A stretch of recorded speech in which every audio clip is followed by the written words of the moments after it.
In the previous video in this series on existence, we looked at it from the point of view of differentiation and the necessary codependence of things that are said to exist. In this installment, I'm going to lead you into a closer peek at the nature of those differentiations, and specifically the nature of the boundaries that we perceive, because of course they make up the body of differentiation. What exactly is a boundary? We perceive them, obviously, otherwise our minds couldn't distinguish between one object and another. But are they real or merely inferred somehow? Do they exist out there in the object, or in here in the mind? Perhaps neither. To help us with that analysis, I'm finally introducing the long-awaited leaf. Of course, it could have been any object really, and you're welcome to substitute one of your choosing for the sake of the exercise. Now, looking at our leaf, if I was to ask, where does that leaf begin and end? Where are its boundaries? You'd most likely point and say, right there, pal, you're blind or something. And yes, I see what you see. I know where its boundaries seem to be, where they most naturally appear within our consciousness. But are they real? Where does this object definitively begin and end? And does it do so at all? Let's take a closer look and see what happens. As we get closer to observe the actual boundary of the leaf, or any other object, we find that a curious thing happens. That is to say, precisely nothing. At every step, we're still faced with the original dilemma, the original question. It doesn't matter how close we get, how minutely we observe things, indeed get close enough and the thing in question effectively disappears. At every stage, what we perceive offers up the self-same mystery, that of where its boundaries are, where it begins and ends. No matter what we do, we can't get past the inference of boundaries into something more definitive or absolute. So then, are these inferences, these appearances of boundedness, actually themselves the final and absolute truth of what they are? Since that's all they can ever present to us, it must be. Now, I know this is a visual medium, and we might imagine that particular rules apply here. But we can shift to other sensory examples and do the same mental experiment. Imagine, for example, you can hear a slow piece of continuous violin music, one that contains within it multiple note variations.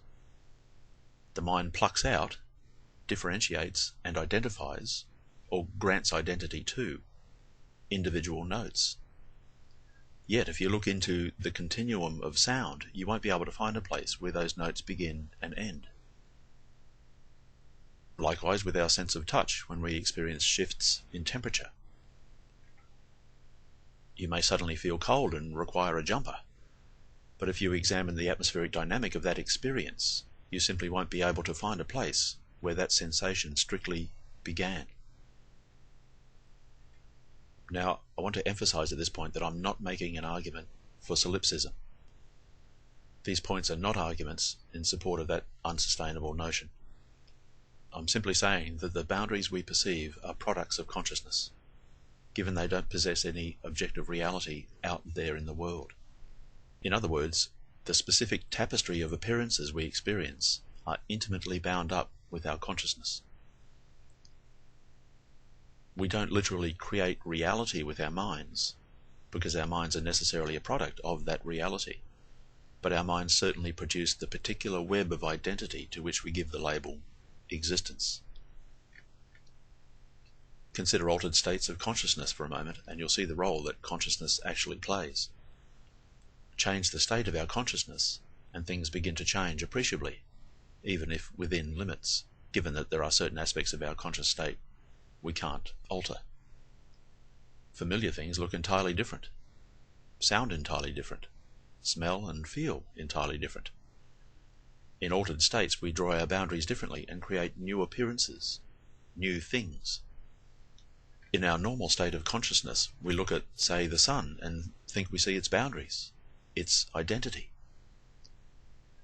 Change our perspective to ultraviolet or infrared, and all of a sudden it's like a different object altogether.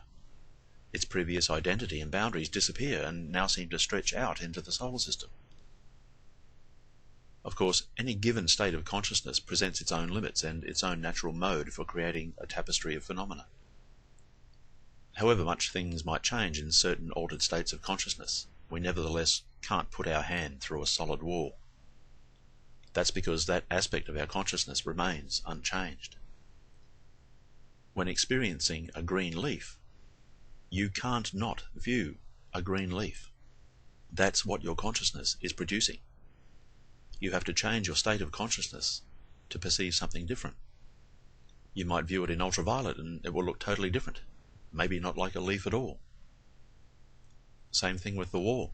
If I could change my state of consciousness, given my physical nature is part of that, and shrink down to the size of a subatomic particle, I could zip through the wall like a gamma ray on a road trip. The fact that I can't put my hand through a solid wall right now doesn't speak to the fact of that wall having no beginning or end, other than where consciousness determines. Okay, so where do all these thoughts ultimately lead us? They lead us to the conclusion that things lack inherent existence. Things do not exist of themselves, and cannot exist without that which demarcates them, and without an observer that is doing the demarcating. There literally is no objective world of phenomena. What we experience is a particular manifestation of an infinite potential, that infinite potential being reality itself. Bees, for example, do not experience the world we do, other than to the degree that their consciousness, their nature, accords with our own. The reason human beings experience an almost identical reality is not because of some objective reality out there we're all tapping into, but because we share a common consciousness and nature, which produces the same tapestry of phenomena, albeit with small variations. So now for the really big question. What does all this mean for us as existent things? Are we the one thing that does possess inherent existence? Are we somehow immune from the arbitrariness of the boundaries drawn by consciousness? What about the self? That and more in part 3 of this series on the nature of existence. Bye for now, and thanks for being with Men of the Infinite, your dedicated wisdom channel.